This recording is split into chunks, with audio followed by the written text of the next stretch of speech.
ਨੌਵੇਂ ਪਾਤਸ਼ਾਹ ਸਾਹਿਬ ਸ੍ਰੀ ਗੁਰੂ ਤੇਗ ਬਹਾਦਰ ਸਾਹਿਬ ਨੇ ਸਨ 1665 ਈਸਵੀ ਦੇ ਵਿੱਚ ਬਿਲਾਸਪੁਰ ਦੇ ਰਾਜੇ ਦੀ ਰਾਣੀ ਚੰਪਾ ਦੇ ਪਾਸੋਂ ਜ਼ਮੀਨ ਖਰੀਦ ਕਰਕੇ ਚੱਕ ਮਾਤਾ ਨਾਨਕੀ ਨਗਰ ਆਬਾਦ ਕੀਤਾ ਤੇ ਇਸ ਪਾਵਨ ਅਸਥਾਨ ਤੇ ਮਹਿਲ ਬਣਾ ਕੇ ਆਪ ਨਿਵਾਸ ਕਰਦੇ ਰਹੇ। ਇਹੀ ਉਹ ਪਾਵਨ ਅਸਥਾਨ ਸੀ ਜਿੱਥੇ ਤਿੰਨ ਸਾਹਿਬਜ਼ਾਦਿਆਂ ਨੇ ਜਨਮ ਲਿਆ ਤੇ ਇੱਥੇ ਹੀ ਕਸ਼ਮੀਰੀ ਪੰਡਤਾਂ ਨੇ ਆ ਕੇ ਸਾਹਿਬ ਸ੍ਰੀ ਗੁਰੂ ਤੇਗ ਬਹਾਦਰ ਸਾਹਿਬ ਮਹਾਰਾਜ ਅੱਗੇ ਫਰਿਆਦ ਕੀਤੀ ਸੀ। श्री आनंदपुर साहिब ਉਹ ਪਵਿੱਤਰ ਅਤੇ ਇਤਿਹਾਸਿਕ ਧਰਤੀ ਜਿੱਥੇ ਖਾਲਸੇ ਨੇ ਜਨਮ ਲਿਆ।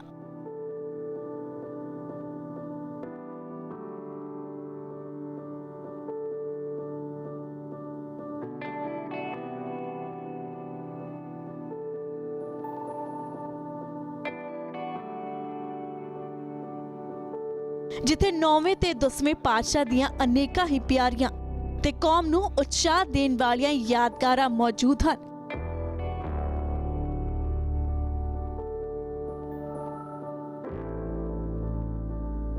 ਇਸ ਸ਼ਹਿਰ ਦੀ ਨੀਂਹ 9ਵੇਂ ਪਾਤਸ਼ਾਹ ਸਾਹਿਬ ਸ੍ਰੀ ਗੁਰੂ ਤੇਗ ਬਹਾਦਰ ਜੀ ਨੇ ਖੁਦ ਰੱਖੀ ਸੀ।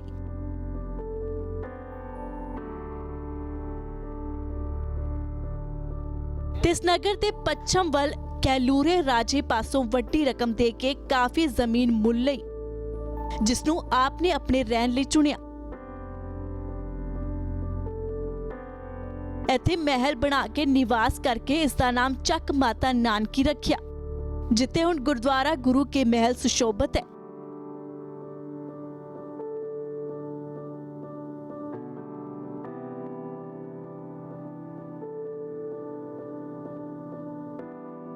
इस पावन स्थान ते ही 9वें पातशाह दे पोते ते 10वें पातशाह जी दे 3 साहिबजादियां ने जन्म लिया।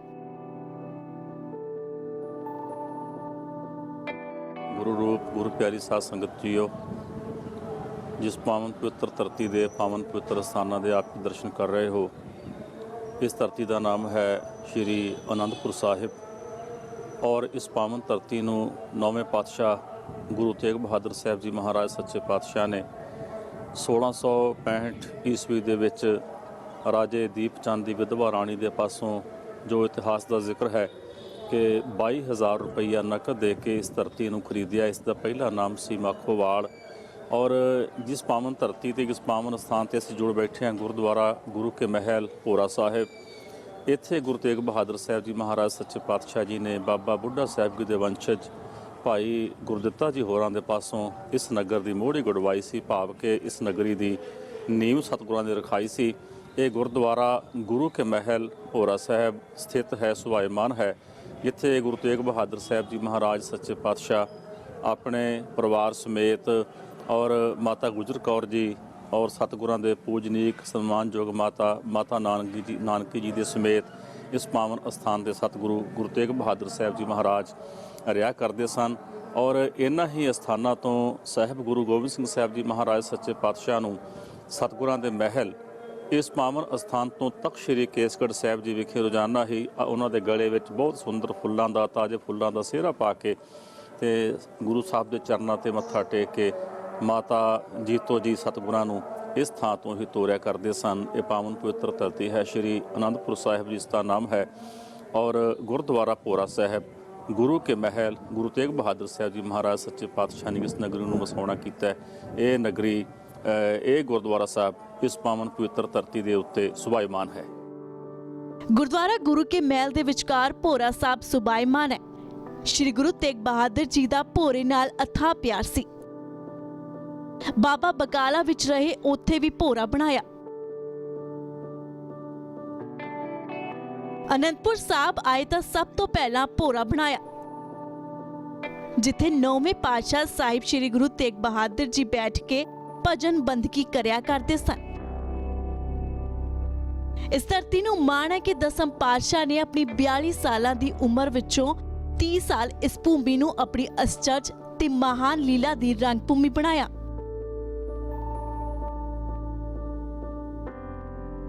संसार ते खास करके भारत के दुख क्लेश दूर करन लई 1699 विच पंज प्यारियां नूं अमृत पान करा के खालसे दा रूप दिता।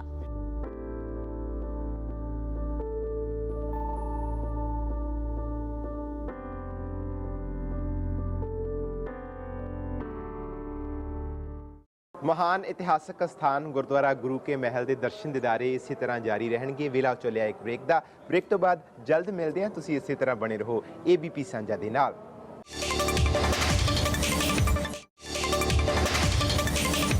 सिख इतिहास की यात्रा के दौरान अज असी तुहानूं उस पावन इतिहासक स्थान के दर्शन दीदारे करवा रहे हैं जिथे 3 साहिबजादे बाबा जुझार सिंह, बाबा जोरावर सिंह ते बाबा फतेह सिंह का जन्म होया। सन 1704 ईस्वी दे विच गुरु परिवार दे नाल चारे साहिबजादे इसे स्थान ते रहे ते इस पावन स्थान दे नाल ही मौजूद है गुरुद्वारा दमदमा साहिब। वो पावन इतिहासक स्थान जिथे 9वें पातशाह साहिब श्री गुरु तेग बहादुर साहब ने अपनी शहादत तो पहला भाई उदा जी ते भाई गुरदित्ता जी नूं 5 पैसे ते नारियल भेज के गुरु गोबिंद सिंह पातशाह नूं गुरु थापिया सी।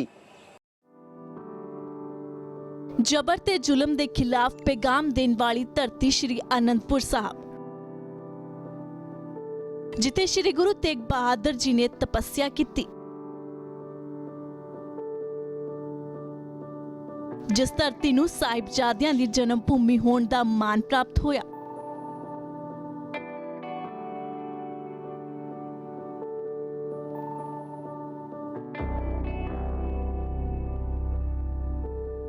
जिथे डुबदे धर्म नूं बचाउण लई कश्मीरी पंडितां ने फरियाद कीती होवे। ऐसी महान धरती दा चप्पा चप्पा भी महान है। गुरुद्वारा गुरु के महल वेखे ओ पावन स्थान सुभाईमान है, जिथे 4 साहिबजादियां विचों 3 साहिबजादे बाबा जुझार सिंह, बाबा जोरावर सिंह ते बाबा फतेह सिंह जी दा जन्म होया सी।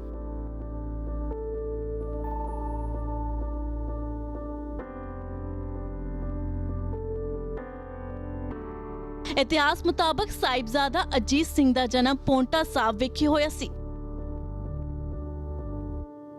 ਇਹ ਗੁਰੂ ਕੇ ਉਹਨਾਂ ਲਾਲਾਂ ਦਾ ਜਨਮ ਸਥਾਨ ਹੈ ਜਿਨ੍ਹਾਂ ਗੁਰੂ ਕੇ ਲਾਲਾਂ ਨੇ ਇੱਕ ਲਾਸਾਨੀ ਸ਼ਹਾਦਤ ਦਿੱਤੀ ਹੈ, ਏਡੀ ਵੱਡੀ ਕੁਰਬਾਨੀ ਕੀਤੀ ਹੈ ਕਿ ਚਮਕੌਰ ਦੀ ਗੜੀ ਵਿੱਚ ਗੁਰੂ ਕੇ ਵੱਡੇ ਸਾਹਿਬਜ਼ਾਦੇ ਬਾਬਾ ਅਜੀਤ ਸਿੰਘ ਸਾਹਿਬ, ਬਾਬਾ ਜੁਝਾਰ ਸਿੰਘ ਸਾਹਿਬ ਜੀ ਹੋਰਾਂ ਨੇ ਕੁਰਬਾਨੀ ਕੀਤੀ ਹੈ। ਲੜਦਿਆਂ ਹੋਇਆਂ ਸ਼ਹਾਦਤਾਂ ਪ੍ਰਾਪਤ ਕੀਤੀਆਂ ਨੇ। ਉਸ ਚਮਕੌਰ ਦੀ ਗੜੀ ਨੂੰ 10 ਲੱਖ ਦੇ ਮੁਲਖਈਏ ਨੇ ਘੇਰਾ ਪਾਇਆ। ਇੱਕ ਪਾਸੇ 10 ਲੱਖ ਫੌਜ ਹੈ, ਇੱਕ ਪਾਸੇ ਲੜਨ ਵਾਲੇ ਕੇਵਲ 40 ਸਿੰਘ ਨੇ। ਗੁਰੂ ਕੇ 2 ਵੱਡੇ ਲਾਲ ਬਾਬਾ ਅਜੀਤ ਸਿੰਘ ਸਾਹਿਬ, ਬਾਬਾ ਜੁਝਾਰ ਸਿੰਘ ਸਾਹਿਬ। ਬਾਬਾ ਅਜੀਤ ਸਿੰਘ ਸਾਹਿਬ ਦਾ ਜੋ ਪ੍ਰਕਾਸ਼ ਹੈ, ਜੋ ਜਨਮ ਹੈ, ਉਹ ਗੁਰਦੁਆਰਾ ਪੌਂਟਾ ਸਾਹਿਬ ਜਿੱਥੇ ਸੁਭਾਇਮਾਨ ਹੈ ਉੱਥੇ ਹੋਇਆ। ਔਰ ਗੁਰੂ ਕੇ ਛੋਟੇ ਸਾਹਿਬਜ਼ਾਦੇ ਬਾਬਾ ਜੁਝਾਰ ਸਿੰਘ, ਬਾਬਾ ਜੋਰਾਵਰ ਸਿੰਘ ਅਤੇ ਬਾਬਾ ਫਤਿਹ ਸਿੰਘ ਸਾਹਿਬ, ਗੁਰੂ ਕੇ 3 ਜੋ ਲਾਲ ਨੇ, ਉਹਨਾਂ ਦਾ ਪ੍ਰਕਾਸ਼, ਉਹਨਾਂ ਦਾ ਜਿਹੜਾ ਜਨਮ ਹੈ ਉਹ ਇਸ ਪਾਵਨ ਸਥਾਨ ਤੇ ਹੋਇਆ।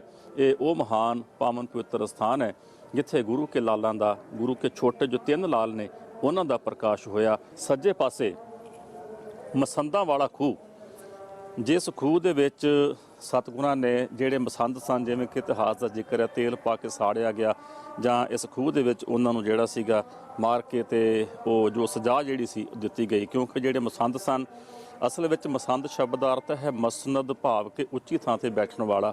ਜਦੋਂ ਮਸੰਦ ਭ੍ਰਿਸ਼ਟ ਹੋ ਗਏ, ਮਸੰਦ ਵਿਭਚਾਰੀ ਹੋ ਗਏ, ਗੁਰੂ ਕੀ ਸੰਗਤ ਵੱਲੋਂ ਦਿੱਤੀ ਹੋਈ ਕਾਰ ਭੇਟਾ ਦੀ ਜਿਹੜੀ ਉਗਰਾਹੀ ਸੀ, ਉਸ ਉਗਰਾਹੀ ਨੂੰ ਆਪਣੇ ਘਰ ਦੇ ਕੰਮਾਂ ਵਾਸਤੇ ਵਰਤਣ ਲੱਗ ਗਏ, ਨਸ਼ੇ ਕਰਨ ਲੱਗ ਗਏ, ਜਾਂ ਹੋਰ ਜਿਹੜੇ ਮਾੜੇ ਕਰਮ ਸਨ ਉਹ ਕਰਨ ਲੱਗ ਗਏ। ਤੇ ਸਤਿਗੁਰਾਂ ਨੇ ਉਹਨਾਂ ਮਸੰਦਾਂ ਨੂੰ ਇੱਥੇ ਫਿਰ ਸਜ਼ਾਵਾਂ ਵੀ ਦਿੱਤੀਆਂ ਨੇ। इसी तरह नाल ही सुभाईमान है गुरुद्वारा दमदमा साहिब,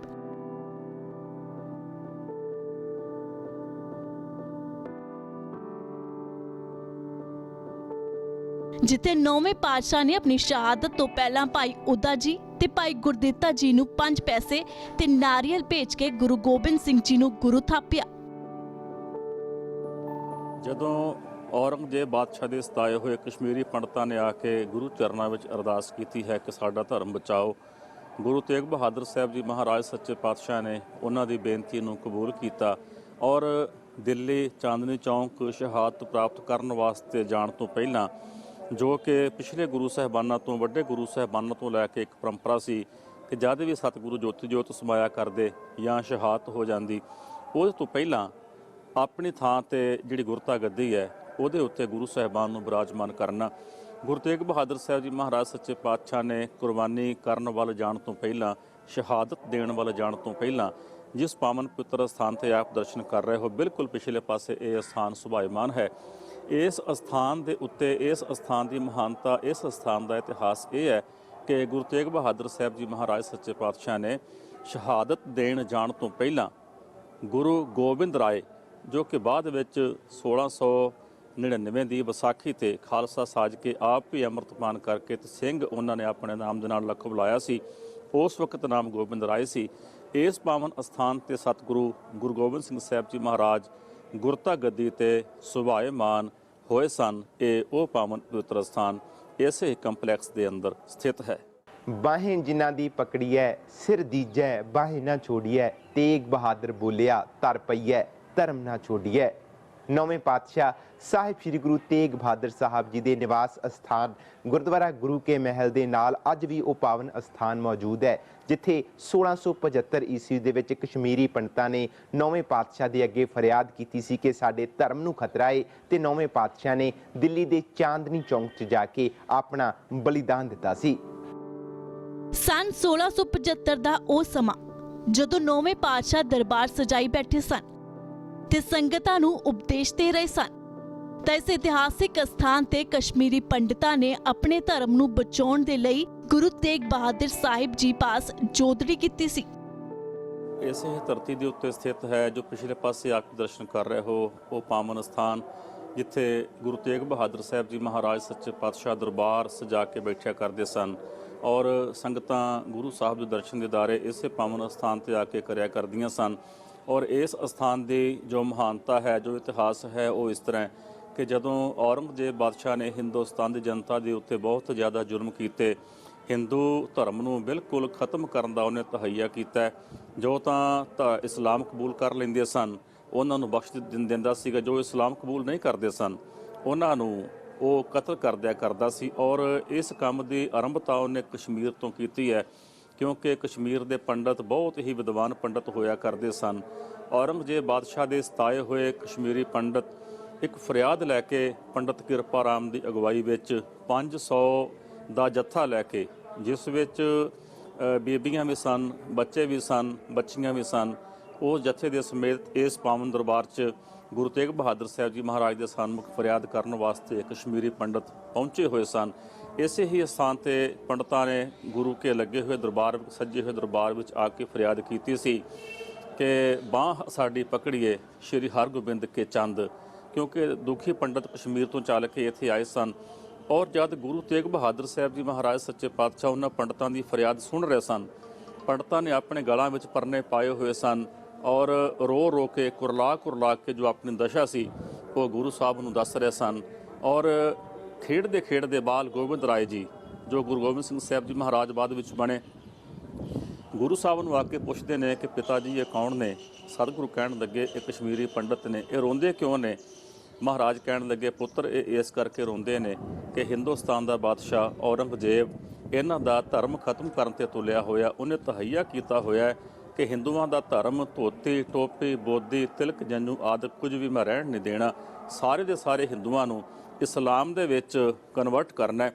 ਤੇ ਗੁਰੂ ਗੋਬਿੰਦ ਸਿੰਘ ਸਾਹਿਬ ਜੀ ਮਹਾਰਾਜ ਕਹਿਣ ਲੱਗੇ ਪਿਤਾ ਜੀ ਫਿਰ ਧਰਮ ਇਹਨਾਂ ਦਾ ਬਚ ਕਿਵੇਂ ਸਕਦਾ? ਤੇ ਗੁਰੂ ਤੇਗ ਬਹਾਦਰ ਸਾਹਿਬ ਜੀ ਮਹਾਰਾਜ ਕਹਿਣ ਲੱਗੇ ਬੇਟਾ ਇਹਨਾਂ ਦਾ ਧਰਮ ਤਾਂ ਬਚ ਸਕਦਾ ਜੇ ਕੋਈ ਮਹਾਤਮਾ ਕੁਰਬਾਨੀ ਦੇਵੇ। ਤੇ ਗੁਰੂ ਗੋਬਿੰਦ ਸਿੰਘ ਸਾਹਿਬ ਜੀ ਮਹਾਰਾਜ ਕਹਿਣ ਲੱਗੇ ਮਹਾਰਾਜ ਪਿਤਾ ਜੀ ਇਸ ਵੇਲੇ ਸੰਸਾਰ ਵਿੱਚ ਤੁਹਾਡੇ ਤੋਂ ਵੱਡਾ ਮਹਾਤਮਾ, ਤੁਹਾਡੇ ਤੋਂ ਵੱਡਾ ਧਰਮਾਤਮਾ ਕੁਰਬਾਨੀ ਕਰਨ ਵਾਲਾ ਕੋਈ ਹੋਰ ਮੈਨੂੰ ਦਿਸਦਾ ਨਹੀਂ, ਆਪ ਜੀ ਹੀ ਕਿਰਪਾ ਕਰਕੇ ਇਹਨਾਂ ਦਾ ਧਰਮ ਬਚਾਓ। ਤੇ ਮਹਾਰਾਜ ਕਹਿਣ ਲੱਗੇ ਬੇਟਾ ਮੈਂ ਇਹਨਾਂ ਦੇ ਵਾਸਤੇ ਆਪਣਾ ਸੀਸ ਤੇ ਕੁਰਬਾਨ ਕਰ ਦਿਆਂਗਾ, ਪਰ ਤੂੰ ਯਤੀਮ ਹੋ ਜਾਏਗਾ। ਇੱਥੇ ਬਹੁਤ ਵੱਡੀ ਭਾਵਪੂਰਤ ਗੱਲ ਦਸਮ ਪਾਤਸ਼ਾਹ ਨੇ ਗੁਰੂ ਤੇਗ ਬਹਾਦਰ ਸਾਹਿਬ ਜੀ ਮਹਾਰਾਜ ਨੂੰ ਕਹਿਣ ਲੱਗੇ ਪਿਤਾ ਜੀ ਜੇਕਰ ਹਿੰਦੁਸਤਾਨ ਦੇ ਲੱਖਾਂ ਬੱਚੇ ਯਤੀਮ ਹੋਣ ਤੋਂ ਬਚ ਜਾਣ ਤਾਂ ਮੇਰੇ ਇੱਕ ਦੇ ਯਤੀਮ ਹੋਣ ਨਾਲ ਕੋਈ ਫਰਕ ਨਹੀਂ ਪੈਣ ਲੱਗਾ। ਤੁਸੀਂ ਆਪ ਹੀ ਕਿਰਪਾ ਕਰਕੇ ਇਹਨਾਂ ਦਾ ਧਰਮ ਨੂੰ ਬਚਾਓ ਤੇ ਔਰ ਇਹਨਾਂ ਦੇ ਧਰਮ ਨੂੰ ਬਚਾਉਣ ਵਾਸਤੇ ਆਪ ਹੀ ਕਿਰਪਾ ਕਰਕੇ ਕੁਰਬਾਨੀ ਕਰੋ। ਇਹ ਉਹ ਪਾਵਨ ਸਥਾਨ ਹੈ ਜਿੱਥੇ ਗੁਰੂ ਤੇਗ ਬਹਾਦਰ ਸਾਹਿਬ ਜੀ ਮਹਾਰਾਜ ਸੱਚੇ ਪਾਤਸ਼ਾਹ ਦਰਬਾਰ ਲਗਾ ਕੇ ਬੈਠਿਆ ਕਰਦੇ ਸਨ। ਔਰ ਇਸੇ ਹੀ ਸਥਾਨ ਤੇ ਕਸ਼ਮੀਰੀ ਪੰਡਤਾਂ ਨੇ ਆ ਕੇ ਗੁਰੂ ਸਾਹਿਬ ਦੇ ਚਰਨਾਂ ਵਿੱਚ ਆਪਣਾ ਧਰਮ, ਹਿੰਦੂ ਧਰਮ, ਤਿਲਕ, ਜੰਜੂ, ਧੋਤੀ, ਟੋਪੀ, ਬੋਦੀ, ਟਿੱਕਾ ਆਦਿ ਬਚਾਉਣ ਵਾਸਤੇ ਗੁਰੂ ਚਰਨਾਂ ਵਿੱਚ ਆ ਕੇ ਫਰਿਆਦ ਕੀਤੀ ਸੀ। ਗੁਰਦੁਆਰਾ ਥੜਾ ਸਾਹਿਬ ਦੇ ਇਤਿਹਾਸ ਦੀ ਮਿਸਾਲ ਦੁਨੀਆ ਵਿੱਚ ਹੋਰ ਕਿਧਰੇ ਨਹੀਂ ਮਿਲਦੀ, ਜਿੱਥੇ ਗੈਰ ਧਰਮ ਦੀ ਫਰਿਆਦ ਤੇ ਕਿਸੇ ਗੁਰੂ ਨੇ ਬਲੀਦਾਨ ਦਿੱਤਾ ਹੋਵੇ। ਸਾਡੇ ਇਸ ਖਾਸ ਪੇਸ਼ਕਸ਼ ਵਿੱਚ ਵੇਲਾ ਹੋ ਚੱਲਿਆ ਇੱਕ ਬ੍ਰੇਕ ਦਾ। ਬ੍ਰੇਕ ਤੋਂ ਬਾਅਦ ਵੀ ਇਤਿਹਾਸਕ ਅਸਥਾਨਾਂ ਦੇ ਦਰਸ਼ਨ ਦਿਦਾਰੇ ਇਸੇ ਤਰ੍ਹਾਂ ਨਿਰੰਤਰ ਜਾਰੀ ਰਹਿਣਗੇ। ਤੁਸੀਂ ਇਸੇ ਤਰ੍ਹਾਂ ਬਣੇ ਰਹੋ ABP ਸਾਂਝਾ ਦੇ ਨਾਲ।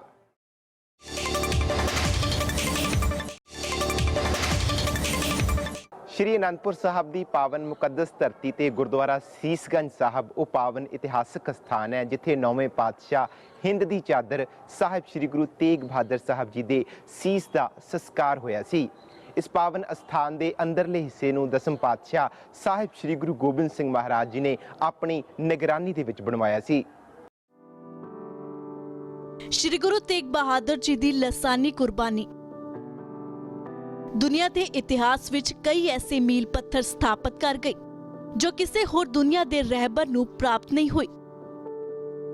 ਦੁਨੀਆ ਦੇ ਇਤਿਹਾਸ ਵਿੱਚ ਐਸੀ ਮਿਸਾਲ ਹੋਰ ਕਿਧਰੇ ਨਹੀਂ ਮਿਲਦੀ ਜਿੱਥੇ ਇੱਕ ਸਰੀਰ ਦਾ ਸੰਸਕਾਰ 2 ਥਾਵਾਂ ਤੇ ਹੋਇਆ ਹੋਵੇ। ਗੁਰਦੁਆਰਾ ਸੀਸਗੰਜ ਸਾਹਿਬ, ਜਿੱਥੇ 9ਵੇਂ ਪਾਤਸ਼ਾਹ ਦੇ ਸੀਸ ਦਾ ਸੰਸਕਾਰ ਖੁਦ 10ਵੇਂ ਪਾਤਸ਼ਾਹ ਸਾਹਿਬ ਸ਼੍ਰੀ ਗੁਰੂ ਗੋਬਿੰਦ ਸਿੰਘ ਜੀ ਨੇ ਕੀਤਾ। ਅਨੰਦਪੁਰ ਸਾਹਿਬ ਵਿਖੇ ਰਹਿੰਦਿਆਂ ਹੋਇਆ ਦਸਮ ਪਾਤਸ਼ਾਹ ਦਾ ਰੋਜ਼ਾਨਾ ਇਸ ਅਸਥਾਨ ਤੇ ਨਮਸਕਾਰ ਕਰਨ ਲਈ ਆਇਆ ਕਰਦੇ ਤੇ ਇਸ ਅਸਥਾਨ ਦੀ ਇੰਨੀ ਮਹਾਨਤਾ ਹੈ ਕਿ ਕਲਗੀਧਰ ਪਾਤਸ਼ਾਹ ਨੇ ਆਪਣੀ ਜ਼ਿੰਦਗੀ ਦੇ ਸਾਰੇ ਕਾਰਜ ਇਸ ਅਸਥਾਨ ਤੇ ਅਰਦਾਸ ਕਰਕੇ ਹੀ ਸ਼ੁਰੂ ਕੀਤੇ। ਆਖਰੀ ਸਮੇਂ ਭਾਵ ਅਨੰਦਪੁਰ ਸਾਹਿਬ ਨੂੰ ਛੱਡਣ ਵੇਲੇ ਵੀ ਗੁਰੂ ਸਾਹਿਬ ਇੱਥੇ ਮੱਥਾ ਟੇਕਣ ਆਏ ਤੇ ਉਦਾਸੀ ਸਾਧੂ ਗੁਰਬਖਸ਼ ਰਾਏ ਨੂੰ ਖੁਦ ਇਸ ਅਸਥਾਨ ਦੀ ਸੇਵਾ ਸੌਂਪ ਕੇ ਗਏ। ਜਦੋਂ ਸਤਿਗੁਰੂ ਗੁਰੂ ਤੇਗ ਬਹਾਦਰ ਸਾਹਿਬ ਜੀ ਮਹਾਰਾਜ ਸੱਚੇ ਪਾਤਸ਼ਾਹ ਇਸ ਧਰਤੀ ਤੋਂ ਦਿੱਲੀ ਸ਼ਹਾਦਤ ਪਾਉਣ ਵਾਸਤੇ ਗਏ ਨੇ, ਗੁਰੂ ਸਾਹਿਬ ਦੀ ਸ਼ਹਾਦਤ ਹੁੰਦੀ ਹੈ ਔਰ ਸ਼ਹਾਦਤ ਤੋਂ ਬਾਅਦ ਮਾਨਯੋਗ ਭਾਈ ਜੈਤਾ ਜੀ, ਜਿਨ੍ਹਾਂ ਦਾ ਨਾਮ ਬਾਅਦ ਵਿੱਚ ਬਾਬਾ ਜੀਵਨ ਸਿੰਘ ਜੀ ਕਰਕੇ ਪ੍ਰਸਿੱਧ ਹੋਇਆ, ਉਸ ਮਹਾਂਪੁਰਖ ਨੇ ਇੰਨੀ ਵੱਡੀ ਇੱਕ ਕੁਰਬਾਨੀ ਕੀਤੀ ਕਿ ਗੁਰੂ ਤੇਗ ਬਹਾਦਰ ਸਾਹਿਬ ਜੀ ਮਹਾਰਾਜ ਸੱਚੇ ਪਾਤਸ਼ਾਹ ਦਾ ਪਾਵਨ ਸੀਸ ਲੈ ਕੇ ਦਿੱਲੀ ਚਾਂਦਨੀ ਚੌਕ ਤੋਂ ਉਤਰਦੇ ਨੇ ਔਰ 5 ਪੜਾਅ ਕਰਕੇ ਤੇ 5ਵਾਂ ਪੜਾਅ ਜੋ ਇੱਥੋਂ ਬਿਲਕੁਲ ਨੇੜੇ ਸ਼ਹਿਰ ਹੈ ਕੀਰਤਪੁਰ ਸਾਹਿਬ, ਉੱਥੇ ਆ ਕੇ ਕਰਦੇ ਨੇ ਔਰ ਉੱਥੇ ਗੁਰੂ ਸਾਹਿਬ ਦਾ ਪਾਵਨ ਸੀਸ ਲੈਣ ਵਾਸਤੇ ਗੁਰੂ ਗੋਬਿੰਦ ਸਿੰਘ ਸਾਹਿਬ ਜੀ ਮਹਾਰਾਜ, ਮਾਤਾ ਨਾਨਕੀ ਜੀ, ਮਾਤਾ ਗੁਜਰ ਕੌਰ ਜੀ ਔਰ ਆਪਣੇ ਬਾਕੀ ਪਰਿਵਾਰ ਸਮੇਤ ਸੰਗਤਾਂ ਦੇ ਸਮੇਤ ਗੁਰੂ ਸਾਹਿਬ ਜਾ ਕੇ ਸਤਿਗੁਰੂ ਦਾ ਪਾਵਨ ਸੀਸ ਲੈ ਕੇ ਇਸ ਧਰਤੀ ਤੇ ਆਉਂਦੇ ਨੇ। ਇੱਥੇ ਬਿਲਕੁਲ ਨੇੜੇ ਗੁਰਦੁਆਰਾ ਸਾਹਿਬ ਸੁਭਾਇਮਾਨ ਹੈ, ਗੁਰਦੁਆਰਾ ਸੀਸਗੰਜ ਸਾਹਿਬ, ਜਿਸ ਦੀ ਆਪਣੇ ਆਪ ਵਿੱਚ ਬਹੁਤ ਵੱਡੀ ਮਹਾਨਤਾ ਹੈ, ਬਹੁਤ ਵਿਲੱਖਣ ਇਤਿਹਾਸ ਹੈ ਕਿ ਇਸ ਧਰਤੀ ਤੇ 9 ਸਾਲ ਦੀ ਉਮਰ ਵਿੱਚ ਗੁਰੂ ਗੋਬਿੰਦ ਸਿੰਘ ਸਾਹਿਬ ਜੀ ਮਹਾਰਾਜ ਸੱਚੇ ਪਾਤਸ਼ਾਹ ਨੇ ਆਪਣੇ ਪੂਜਨਿਕ ਪਿਤਾ 9ਵੇਂ ਪਾਤਸ਼ਾਹ ਗੁਰੂ ਤੇਗ ਬਹਾਦਰ ਸਾਹਿਬ ਜੀ ਮਹਾਰਾਜ ਸੱਚੇ ਪਾਤਸ਼ਾਹ ਦੇ ਪਾਵਨ ਸੀਸ ਦਾ ਸੰਸਕਾਰ ਕੀਤਾ ਔਰ ਉੱਥੇ ਹੀ ਬਿਲਕੁਲ ਸਾਹਮਣੇ ਸੁਭਾਇਮਾਨ ਹੈ ਗੁਰਦੁਆਰਾ ਅਕਾਲ ਬੁੰਗਾ ਸਾਹਿਬ, ਜਿੱਥੇ ਸਤਿਗੁਰੂ ਉਸ ਵਕਤ ਆਪ ਬੈਠੇ ਹੋਏ ਸਨ ਔਰ ਗੁਰੂ ਸਾਹਿਬ ਦੇ ਪਾਵਨ ਸੀਸ ਦਾ ਸੰਸਕਾਰ ਹੁੰਦਾ ਤੱਕ ਰਹੇ ਸਨ। ਤੇ ਬਾਬਾ ਜੈਤਾ ਜੀ ਨੂੰ ਆਪਣੇ ਕੋਲ ਬੁਲਾ ਕੇ ਗੁਰੂ ਸਾਹਿਬ ਇੱਕ ਸਵਾਲ ਕਰਦੇ ਨੇ, ਬਾਬਾ ਜੀ, ਜਦੋਂ ਪਿਤਾ ਗੁਰੂ ਜੀ ਦੀ ਸ਼ਹਾਦਤ ਦਿੱਲੀ ਵਿੱਚ ਹੋਈ ਹੈ ਕਿ ਉਸ ਵਕਤ ਦਿੱਲੀ ਵਿੱਚ ਕੋਈ ਸਿੱਖ ਨਹੀਂ ਸੀ ਵਸਦਾ, ਕਿਸੇ ਨੇ ਹਾ ਦਾ ਕੋਈ ਨਾਅਰਾ ਨਹੀਂ ਮਾਰਿਆ? ਤੇ ਬਾਬਾ ਜੀ ਕਹਿਣ ਲੱਗੇ, ਮਹਾਰਾਜ, ਸਿੱਖ ਤੇ ਬਹੁਤ ਸਨ ਪਰ ਪਛਾਣ ਨਹੀਂ ਸੀ ਆ ਰਹੀ ਕਿ ਕੌਣ ਸਿੱਖ ਹੈ ਕੌਣ ਨਹੀਂ ਸਿੱਖ। ਸਤਿਗੁਰਾਂ ਨੇ ਉੱਥੇ ਫਿਰ ਇੱਕ ਬਚਨ ਕੀਤਾ ਉਸ ਸਥਾਨ ਤੇ, ਗੁਰਦੁਆਰਾ ਅਕਾਲ ਬੁੰਗਾ ਸਾਹਿਬ ਵਾਲੇ ਸਥਾਨ ਤੇ, ਜੋ ਆਪਣੇ ਆਪ 'ਚ ਬਹੁਤ ਵੱਡੇ ਕਰਤ ਰੱਖਦਾ ਹੈ ਕਿ ਬਾਬਾ ਜੀ, ਹੁਣ ਮੈਂ ਇਹੋ ਜਿਹਾ ਇੱਕ ਸਿੱਖ ਸਾਜਾਂਗਾ ਜਿਹੜਾ ਲੱਖਾਂ ਦੇ ਵਿੱਚ ਵੀ ਖੜਾ ਹੋਵੇ ਤੇ ਕਦੇ ਆਪਣੇ ਆਪ ਨੂੰ ਛੁਪਾ ਨਹੀਂ ਸਕੇਗਾ। ਔਰ ਗੁਰੂ ਸਾਹਿਬ ਨੇ 30 ਮਾਰਚ 1699 ਦੀ ਵਿਸਾਖੀ ਵਾਲੇ ਦਿਨ ਤਖ਼ਤ ਸ੍ਰੀ ਕੇਸਗੜ੍ਹ ਸਾਹਿਬ ਉਸ ਪਾਵਨ ਪਵਿੱਤਰ ਧਰਤੀ ਤੇ ਖਾਲਸਾ ਪ੍ਰਗਟ ਕੀਤਾ। ਖੰਡੇ ਬਾਟੇ ਦਾ ਅੰਮ੍ਰਿਤ ਤਿਆਰ ਕਰਕੇ 5 ਪਿਆਰੇ ਸਾਜ ਕੇ ਸਤਿਗੁਰਾਂ ਨੇ ਖਾਲਸਾ ਪ੍ਰਗਟ ਕੀਤਾ ਔਰ ਜੋ ਗੁਰੂ का पावन बचन है, याही काज धरा हम जन्मं, समझ ਲੈ ਹੋ ਸਾਧੂ ਸਾ ਮਨਮੰ, ਧਰਮ ਚਲਾਵਨ। ਇੱਕ ਸਤਿਗੁਰਾਂ ਨੇ ਆਪਣਾ ਜਿਹੜਾ ਬਚਨ ਸੀ ਪੂਰਾ ਕੀਤਾ, ਧਰਮ ਚਲਾਵਨ ਭਾਵ ਪੰਥ ਪ੍ਰਗਟ ਕਰਕੇ ਸੰਤ ਉਬਾਰਨ, ਦੁਸ਼ਟ ਸਭਨ ਕੋ ਮੂਰ ਉਪਾਰਨ। ਆਪਣੇ ਕੀਤੇ ਹੋਏ ਸੰਕਲਪ, ਆਪਣੇ ਕੀਤੇ ਹੋਏ ਬਚਨਾਂ ਨੂੰ ਗੁਰੂ ਕਲਗੀਧਰ ਪਾਤਸ਼ਾਹ ਨੇ ਇਸੇ ਹੀ ਧਰਤੀ ਤੋਂ 6 ਅਤੇ 7 ਪੋਹ ਦੀ ਦਰਮਿਆਨੀ ਰਾਤ ਨੂੰ, ਪੋਹ ਦੇ ਮਹੀਨੇ ਵਿੱਚ ਅੱਤ ਦੀ ਸਰਦੀ ਪੈ ਰਹੀ ਹੈ ਔਰ ਬਹੁਤ ਹੀ ਠੰਡ ਵਾਲਾ ਕਕਰੀਲਾ ਮੌਸਮ ਹੈ ਤੇ ਸਤਿਗੁਰਾਂ ਨੇ ਜੋ ਕਿਲ੍ਹਾ ਆਨੰਦਗੜ੍ਹ ਸਾਹਿਬ ਹੈ ਆਪਣੇ ਪਰਿਵਾਰ ਸਮੇਤ ਸਾਥੀ ਸਿੰਘਾਂ ਸਿੱਖਾਂ ਦੇ ਸਮੇਤ ਗੁਰੂ ਸਾਹਿਬ ਨੇ 6 ਅਤੇ 7 ਪੋਹ ਦੀ ਦਰਮਿਆਨੀ ਰਾਤ ਨੂੰ ਕਿਲ੍ਹਾ ਛੱਡਿਆ ਔਰ ਸਤਿਗੁਰੂ ਕਿਲ੍ਹਾ ਛੱਡਣ ਤੋਂ ਬਾਅਦ ਜਿਹੜਾ ਗੁਰਦੁਆਰਾ ਸੀਸਗੰਜ ਸਾਹਿਬ ਹੈ, ਇੱਥੇ ਪਿਤਾ ਗੁਰੂ ਜੀ ਦੇ ਅਸਥਾਨ ਤੇ ਮੱਥਾ ਟੇਕਣ ਵਾਸਤੇ ਆਏ ਨੇ। ਔਰ ਇਤਿਹਾਸ ਕਹਿੰਦਾ ਹੈ ਕਿ ਗੁਰੂ ਕਲਗੀਧਰ ਪਾਤਸ਼ਾਹ ਹਰ ਰੋਜ਼ ਪਿਤਾ ਗੁਰੂ ਸਾਹਿਬ ਦੇ ਪਾਵਨ ਅਸਥਾਨ ਗੁਰਦੁਆਰਾ ਸੀਸਗੰਜ ਸਾਹਿਬ ਮੱਥਾ ਟੇਕਿਆ ਕਰਦੇ ਸਨ ਔਰ ਸ਼ਹਿਰ ਵਿੱਚੋਂ ਬਾਹਰ ਜਾਣ ਤੋਂ ਪਹਿਲਾਂ ਵੀ ਪਿਤਾ ਗੁਰੂ ਦੇ ਅਸਥਾਨ ਤੇ ਮੱਥਾ ਟੇਕਣਾ ਔਰ ਬਾਹਰੋਂ ਆ ਕੇ ਫਿਰ ਪਿਤਾ ਗੁਰੂ ਦੇ ਅਸਥਾਨ ਤੇ ਮੱਥਾ ਗੁਰੂ ਸਾਹਿਬ ਆ ਕੇ ਪਹਿਲਾਂ ਟੇਕਿਆ ਕਰਦੇ ਸਨ।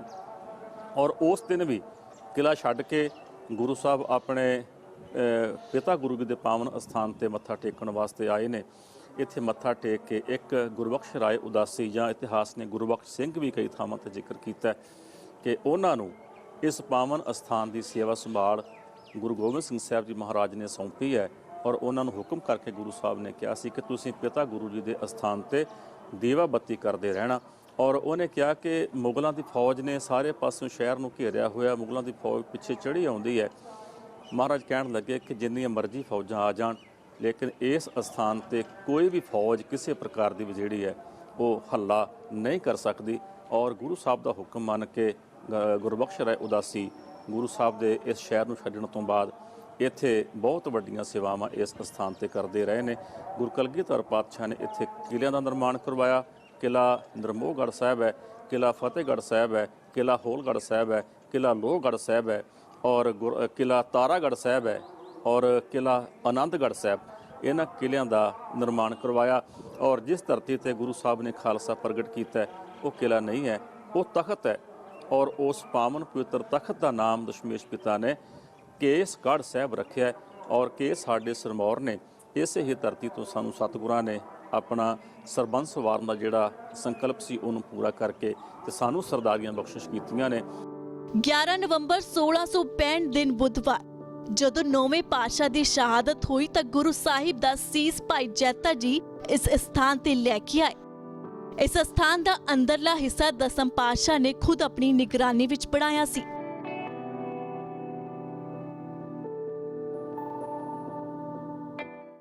ਆਨੰਦਾਂ ਦੀ ਪੁਰੀ ਦੇ ਵਿੱਚ ਸੁਭਾਇਮਾਨ ਇਤਿਹਾਸਕ ਗੁਰਧਾਮਾਂ ਦੇ ਦਰਸ਼ਨ ਦਿਦਾਰੇ ਕਰਕੇ ਅਸੀਂ ਆਪਣੇ ਆਪ ਨੂੰ ਵਡਭਾਗਾ ਮਹਿਸੂਸ ਕਰ ਰਹੇ ਹਾਂ ਤੇ ਸਾਡੀ ਦਰਸ਼ਕਾਂ ਨੂੰ ਵੀ ਅਪੀਲ ਹੈ ਕਿ ਆਪਣੇ ਰੁਝੇਵਿਆਂ ਭਰੀ ਜ਼ਿੰਦਗੀ ਦੇ ਵਿੱਚੋਂ ਸਮਾਂ ਕੱਢ ਕੇ ਜ਼ਰੂਰ ਇਹਨਾਂ ਇਤਿਹਾਸਕ ਅਸਥਾਨਾਂ ਦੇ ਦਰਸ਼ਨ ਦਿਦਾਰੇ ਕਰਕੇ ਆਪਣਾ ਲੋਕ ਸੁਖੀਆ ਤੇ ਪਰਲੋਕ ਸੁਹੀਲਾ ਕਰਨ ਦਾ ਯਤਨ ਕਰੋ।